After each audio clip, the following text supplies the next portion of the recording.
Haay akkam jirtu maatii YouTube chaanaalii Ambooteek waa beekuun gaariidha. Yeroo jalqabaaf gara YouTube chaanaalii koo kan dhuftan Subscribe akka naaf gootan kabajaan isin gaafadha. Viidiyoon ani gadhiisu dafee akka isin bira qaqqabu yoo barbaaddan mallattoo bilbilaa sanarratti cuqaasaa. Viidiyoon ani har'a isiniif qabadhee dhufe akkamitti feesbuukii haak gochuu dandeenya isan isinitti agarsiisaa na hordofaa. Viidiyoon kun kan qophaa'e barnootaa fi hubannoo uumuuf qofadha. Viidiyoo kana jalqabuu koo dura feek infoormeeshinii feesbuukii akkamitti haak gochuu dandeenya jedhanii intarneetirra jiraniin isinitti hima. Weebsaayitii akkasii intarneetirra jiran karaa kanaan gonkumaa haak gochuu hin dandeessan. Feek weebsaayitiidha jechuudha. Karaa kanaan feesbuukii haak goona jettanii hin eegina. Weebsaayitiin akkasii feesbuukii karaa kanaan haak goona jettanii yeroo deemtan isinuma deebisanii personal infoormeeshinii faayila keessan waan isin bilbila keessan irratti fayyadamtan yookaan PC keessan irratti fayyadamtan isin jalaa cabsu jechuudha. Viidiyoo koo kanatti kanan isinitti himu karaa dhugaa ta'een akkamitti feesbuukii haak gochuu dandeenya. Jalqaba irratti feesbuukiin kallattiidhaan yookaan daayireektilii haak gochuun hin danda'amu. Yeroo baay'ee feesbuukii haak akkamitti godhama jennee yeroo yaadnu namoonni muraasni taa'anii koodii yookaan iskiriiptii barreessanii feesbuukii sarvarii haak godhu yookaan paaswordii fi yuuzarneemii fudhatanii feesbuukii loogiin godhanii seenu nutti fakkaata. Garuu dhugaansaa akkas miti. Kallattiidhaan feesbuuk sarvarii haak gochuun gonkumaa hin danda'amu. Namoonni baay'een feesbuuk akkaawuntiin haak nu jalaa ta'e jedhu. Akkaawuntii namaa dhuunfaa tokko haak gochuun salphaadha. Kana garuu haakiing hin jennuun stealing password jenna. Passwordii jalaa haatuu jechuudha. Jalqaba irratti feesbuukii maaliif gonkumaa hin hatamu jenne? Jalqaba irratti feesbuukiin $1 billion kaampaaniidha. Hojjettoota yookaan tiimii top injiinar yeroo hundaa hojjetan feesbuuk sekur godhan qaba jechuudha. Hojjettoonni achi keessa jiran jiinees ta'aniitu jira. Isin dandeettii qabaattanii feesbuukii haak yoo gootan feesbuuk kaampaaniin isiniin badhaasa jedheera. Dandeettii isaa yoo qabaattan hojjechuu ni dandeessu yookaan haak gochuu ni dandeessu jechuudha. Fakkeenyaaf namni tokko sarvara yookaan daataabeezii feesbuukii yoo cabse yookaan haak godhe gonkumaa paaswordii keessan ilaaluu hin danda'u jechuudha. Sababni isaa feesbuukiin gonkumaa paaswordii keessan kallattiidhaan seefdii hin godhu. Yeroo hundumaa feesbuukii loogiin goonee yeroo seennu feesbuukiin gonkumaa paaswordii keenya seefdii hin godhu. Garuu paaswordii inkiriipti godha yookaan icciiteessa godha yookaan haash paaswordii isa jennu geeddara jechuudha. Namoonni kompiitara kana barattan hin beektu natti fakkaata. Kana jechuun feesbuukii paaswordiin keenya inkiriipti yookaan icciititti jijjiirama seekuriitiidhaaf jechuudha. Namoonni tokko feesbuukii sarvarii haak godhee yoo seene gonkumaa paaswordii keessan hin ilaalu jechuudha. Maaliif yoo jettan feesbuukiin gonkumaa paaswordii seef hin godhu. Inni kana seef godhu haash paaswordiidha yookaan inkiriiptiidha yookaan isa icciiteessa ta'edha jechuudha.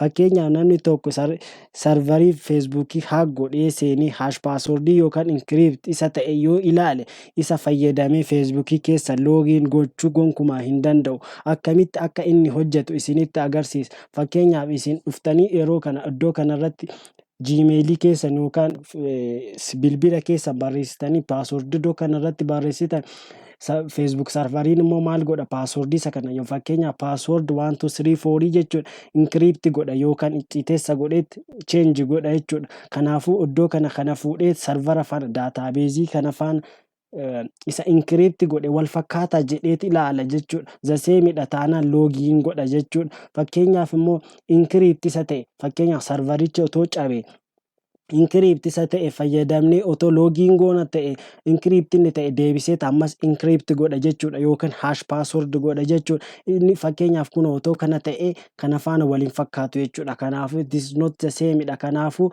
try again incorrect password isiniin jedha jechuudha.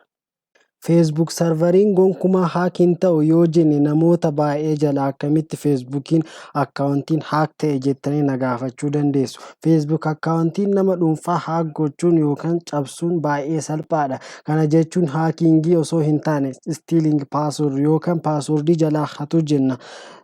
Akkamitti paaswordii feesbuukii nama dhuunfaa haak gochuu dandeenya? Karaa afurii fayyadamne haak gochuu dandeenya jechuudha. Inni jalqabaa fiishing isa jennu jechuudha. Inni lammaffaa immoo kiiloogar. Inni sadaffaa sooshaal injiinaringii fi spy app. Namoonni baay'een ni beektu jedheen abdadha. Inni jalqabaa fiishingii. Fiishingii jechuun weebsaayitii feesbuukii fakkaatu karaa miiseejiitiin liinkiin isaa ergamu jechuudha. Fakkeenyaaf weebsaayitii kana yoo ilaaltan feesbuuka faana baay'ee wal fakkaata jechuudha. Fakkeenyaaf liinkii weebsaayitii kanaa yeroo isinitti ergamu dhuguma feesbuukiidha seetanii iimeelii yookaan bilbila yookaan paaswordii galchitanii loogiin yeroo jettan jechuudha. Paaswordii fi bilbila keessan seef godha jechuudha karaa akkasiitiin.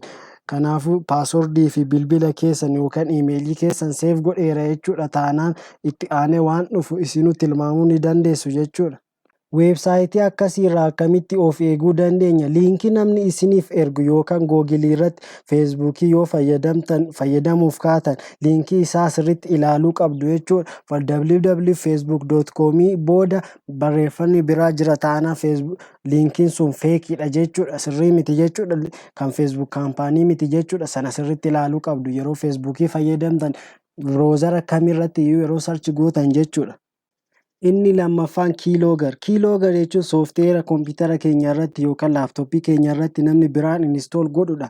Soofteera kun tokkicha kompiitara keessan irratti inistool ta'eera jechuun baakgiraawundiidhaan waan isin hojjettan hunda riikoord godhee abbaa sanaaf infoormeeshinii kennaaf jechuudha. Akka isin hin argine haayid godha jechuudha deeskitooppii irraa. Soofteerri kun toora intarneetii irraa argama. Opereeting siistemii barbaaddaniif argachuu ni dandeessu jechuudha. Kiiloogarii irraa akkamitti of eeguu dandeenya? Soofteerri kompiitara keenya irratti yookaan piisii keenya irratti fe'ameera jettanii shakkitu taanaan fiizikaal kiiboordii dhiistanii iskiriin kiiboordii otoo fayyadamtanii gaariidha. Inni kan biraan immoo taask maanaajarii keessan keessa seentanii baakgiraawundi soofteeriin raan gochaa jiru. Soofteerii isin hin beekne yookaan aappiin isin hin beekne as keessa jira taanaan isa uninstaal gochuu qabdu jechuudha. Yookaan immoo iddoo kana bira dhuftanii proogiraam enda faayil jettanitti soofteerii isin hin beekne as keessatti fe'amee jira taanaan uninstaal gochuu qabdu jechuudha. As keessa seentanii ilaaltanitti uninstaal gochuudhaaf iddoodhuma kanatti dhuftanitti raayit kiliik gootanii uninstaal kan jedhullee jira isa fayyadamuu ni dandeessu jechuudha. Inni sadaffaan sooshaal injinaringii. Sooshaal injinaringii keessatti paaswordii gas gochuudha jechuudha. Paaswordii gas namoonni isinitti dhiyaatan waa'ee keessan beekan paaswordii keessan tilmaamu jechuudha. Fakkeenyaaf paaswordii namoonni baay'een fayyadaman beekamaadha. Maqaa isaanii, bilbila isaaniif maqaa isaanii, niikneemii, maqaa bara itti dhalatan, maqaa nama jaalatanii, maqaa faamilii isaanii akka salphaatti gas gochuu dandeessu jechuudha. Isin paaswordii akkasii fayyadamtu yoo ta'e paaswordii keessan amma viidiyoo kana erga ilaaltanii booda geeddaruu qabdu dirqama jechuudha. Weebsaayitii kamirrattiyyuu feesbuukis ta'uu danda'a, jiimeelis ta'uu danda'a, instaagiraamii irrattis ta'uu danda'a. Paaswordii namni akka salphaatti tilmaamuu hin dandeenye yuuniik ta'e fayyadamuu qabdu jechuudha. Inni kan biraan immoo paaswordii riikaaverii yookaan immoo foorgeet isa jennu jechuudha. Paaswordii koo irraanfadheera fakkeenyaaf foorgeet paaswordii jennaan paaswordii koo irraanfadheera kanaafuu natti himi jetti achiin iddoo kana yeroo akkanatti sin gaafatu iimeelii keessan yookaan barreessitu jechuudha. Achiin sarchi gootu jechuudha. Fakkeenyaaf achiin no longer have an access jedhu tuqxu jechuudha. Achiin yeroo sana yeroo inni akkanatti si fidu I cannot access my email account jedhu jechuudha. Achiin Facebook ID sin gaafata. Facebook ID sana intarneetii irraa sarchi gochuudhaan yookaan tilmaamuudhaan namoota tokko tokkoof ni milkaa'a jechuudha. Haaking steeppiin kun jechuudha. Namoota tokko tokkoof immoo hin milkaa'u jechuudha. Inni kan biraan immoo spy app. Spy app jechuun appilikeeshinii moobaayilii keessan irratti inistool godhamudha jechuudha. Akka isin hin argine isin jalaa dhoksu jechuudha. Appilikeeshinichi feesbuukii qofa haa gochuuf osoo hin taane waa baay'ee fayyada jechuudha. Appilikeeshinichi akkaataa barbaadaniin toora intarneetii irra jira jechuudha. Appilikeeshinicha fayyadamtanii waan barbaadan haa gochuu dandeessu jechuudha. Haala salphaa ta'een infoormeeshinii bilbila sanarra jiru mulu feesbuukii qofa osoo hin ta'in waa baay'ee haa gochuu dandeessu jechuudha. Akkamitti spy app irraa of eeguu dandeenya yookaan namoonni tokko bilbila appilikeeshinii bilbila keenya irratti yoo fe'an akkamitti beekuu dandeenya? Akkamitti ofirraa ittisuu dandeenya? Yeroo appilikeeshinichi haayid ta'a jechuudha. Yeroo isin irratti inistool godhan jechuudha. Yeroo akkasitti barbaadan asirratti mul'atu jechuudha. Isa barbaaduudhaaf maal gootu? Seetingii seentaniiti aappis kan jedhu keessa seentanu jechuudha. Aappis kan jedhu keessa seentu jechuudha. As keessa seentanii appilikeeshinii isin hin beekne yookaan spy aappiidha jettanii shakkitan yoo jiraate as keessa seentanii isa irratti tuqxu jechuudha. Irratti erga tuqxanii booda kilik kaachi isa jedhuu fi uninstaal isa jedhu tuqxu jechuudha. Clear cache erga gootanii booda uninstall gootu bilbila keessan keessaa uninstall gootanii balleessuu dandeessu jechuudha. Fi akkaawuntii as keessatti Gmail isin hin beekne as keessatti saved ta'eera taanaan log out gochuu qabdu jechuudha. Ofirraa balleessuu qabdu jechuudha. Dhumarratti kanan isinitti himuu barbaadu yeroo baay'ee namoonni karaa kanaan fayyadamanii yeroo baay'ee hack yeroo godhaniin argaa. Forget password fayyadamu jechuudha. Yeroo isin bilbila keessan namatti kennitan bilbila keessan paatarniin isaallee cufaa ta'ee confirmational code yookaan meeseejii agarsiisa jechuudha. Maal godhu bilbila isaaniitiin seenanii forget password isa jedhu irratti tuqu jechuudha. Forget password isa jedhu irratti tuqu jechuudha. Forget password isa jedhu irratti yeroo tuqan bilbila keessan hin beeku namoota isinitti siqanidha. Bilbila keessan illee yoo beekuu baatan bilbila maqaa feesbuukii isinitti fayyadamtan beekuu danda'u yookaan iimeelii keessan beekuu danda'u. Kanaafuu isa fayyadamanii as keessatti barreessu jechuudha. As keessatti barreessanii booda sarchi jedhuun jechuudha. Achi confirmational code si erguu jedha jedha. Kanaafuu bilbila isin nama sanatti kennitan bilbila keessan confirmational code lakkoofsi 6 wayiin seenaa isa fayyadamanii yeroo isaan confirmational code bilbila isaaniitiin gaafatu isa gashuu jechuudha. Achi login yeroo jedhan jechuudha hin seenaa jechuudha hojjeta jechuudha. Kanaafuu seenanii password keessan change godhanii isin log out isin gochuu danda'u jechuudha.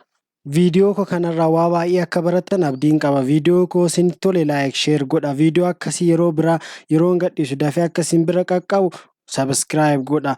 Achi mallattoo bilbilaa sana irratti cuqaasa. Viidiyoo biraatiin amma wal agarrutti nagaa.